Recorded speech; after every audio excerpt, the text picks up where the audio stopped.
saya akan membahas tentang teori komunikasi lintas budaya dan agama. Nah, di video kali ini saya akan membahas 2 poin utama, yaitu yang pertama adalah dasar-dasar komunikasi lintas budaya. Yang kedua itu adalah teori komunikasi lintas budaya. Nah, langsung saja kita ke pembahasan yang pertama ya. Jadi pembahasan yang pertama itu adalah dasar-dasar komunikasi lintas budaya. Komunikasi lintas budaya adalah proses pertukaran informasi antara individu yang berasal dari latar belakang budaya yang berbeda. Setiap budaya memiliki nilai, norma, dan praktik unik yang mempengaruhi cara orang berkomunikasi. Menurut Deddy Mulyana, komunikasi lintas budaya terjadi ketika pengirim dan penerima pesan berasal dari budaya yang berbeda. Di tengah era globalisasi ini, komunikasi lintas budaya menjadi semakin penting karena pengaruh globalisasi, kemajuan teknologi, dan mobilitas manusia yang semakin tinggi. Ada 4 elemen utama dalam komunikasi lintas budaya, yaitu pertama, persepsi atau cara pandang individu. Kedua, proses verbal atau bahasa dan gaya komunikasi. Ketiga, proses nonverbal atau bahasa tubuh atau kontak mata. Terakhir itu konteks atau situasi komunikasi. Jadi selanjutnya itu adalah poin kedua, yaitu teori komunikasi lintas budaya. Pertama, teori anxiety atau uncertainty management. Teori UAM yang dikembangkan oleh William B. Butchkunti menjelaskan bagaimana individu mengelola kecemasan dan ketidakpastian dalam interaksi lintas budaya. Komunikasi yang efektif terwujud ketika kedua faktor ini berada pada tingkat keseimbangan. Dalam konteks agama, teori UAM ini dapat membantu memahami interaksi antara individu dari latar belakang agama yang berbeda, di mana perbedaan keyakinan seringkali menimbulkan kecemasan dan ketidakpastian.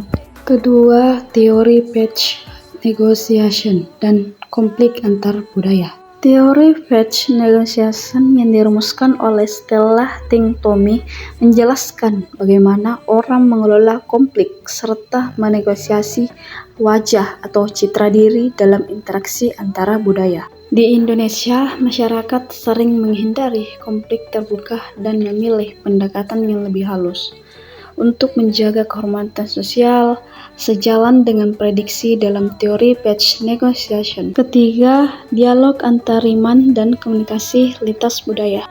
Dialog antariman bertujuan untuk membangun pemahaman, saling menghormati perbedaan, dan menciptakan kerukunan di antara umat beragam. Hans Kuhn mengingatkan bahwa tidak ada perdamaian dunia tanpa perdamaian antara agama. Model konvergensi komunikasi yang dikemukakan oleh Rogers dan Ken Chain menjelaskan komunikasi sebagai proses penciptaan dan berbagai informasi untuk mencapai saling pengertian yang relevan dalam dialog antariman. Komunikasi lintas agama melibatkan aspek verbal atau bahasa dan terminologi keagamaan, serta nonverbal atau simbol dan ritual.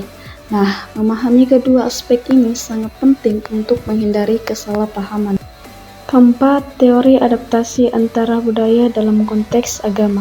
Jadi, teori adaptasi antara budaya merupakan proses penyesuaian individu terhadap lingkungan budaya, baru melalui pengalaman dalam pembelajaran.